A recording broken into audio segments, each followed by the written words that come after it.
తులారాశి వాళ్ళకి ఈ వారం కేవలం 2 గ్రహాలు మాత్రమే యోగిస్తున్నాయి. రాహు చంద్రుడు మాత్రమే. జీవితంలో అగ్రెసివ్ గా వెళ్ళొద్దు. ఈ వారం మరీ జాగ్రత్తగా ఉండండి. ఎవరికి డబ్బులు ఇవ్వద్దు, తీసుకోవద్దు. ఆడవాళ్ల వల్ల చాలా జాగ్రత్తగా ఉండండి. పంచమ స్థానంలో రవి, శని, బుధుడు ఎస్పెషల్లీ లవ్ ప్రాబ్లమ్ లో ఉన్న వాళ్ళకి ఈ వారం కూడా కాస్త అపజయం కలిగేటువంటి అవకాశాలు కనబడుతున్నాయి. చంద్రబలం 1 మాత్రమే ఉంది తప్ప ఆహార నియమం చూసుకోండి. ఆరోగ్యం పట్ల ప్రత్యేకమైన శ్రద్ధ ఉండాలి. డబ్బుల విషయంలో మరీ జాగ్రత్త. ఆర్థిక లావాదేవీల విషయంలో ఎవరిని నమ్మొద్దు. ఎవరి దగ్గర డబ్బులు తీసుకోవద్దు, ఇవ్వద్దు.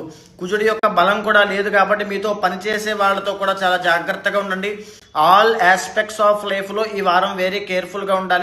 మీ ఇంటర్నల్ జాతకం కనుక బలంగా ఉంటే కాస్త ఉపశమనం కలిగే అవకాశాలు ఉంటాయి. అయినప్పటికీ కూడా శివాలయంలో ఉన్నటువంటి నవగ్రహాలకి ప్రదక్షిణ చేయడం చాలా మంచిది.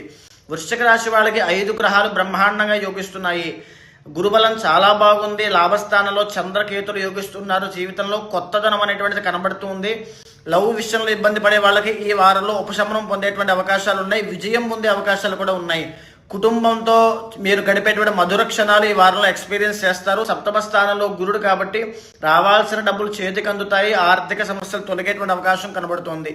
తులారాశి వాళ్ళు పరిహారం చేసుకోవాలి తప్ప వృశ్చిక రాశి వాళ్ళకి ఎలాంటి పరిహారము అవసరం లేదు.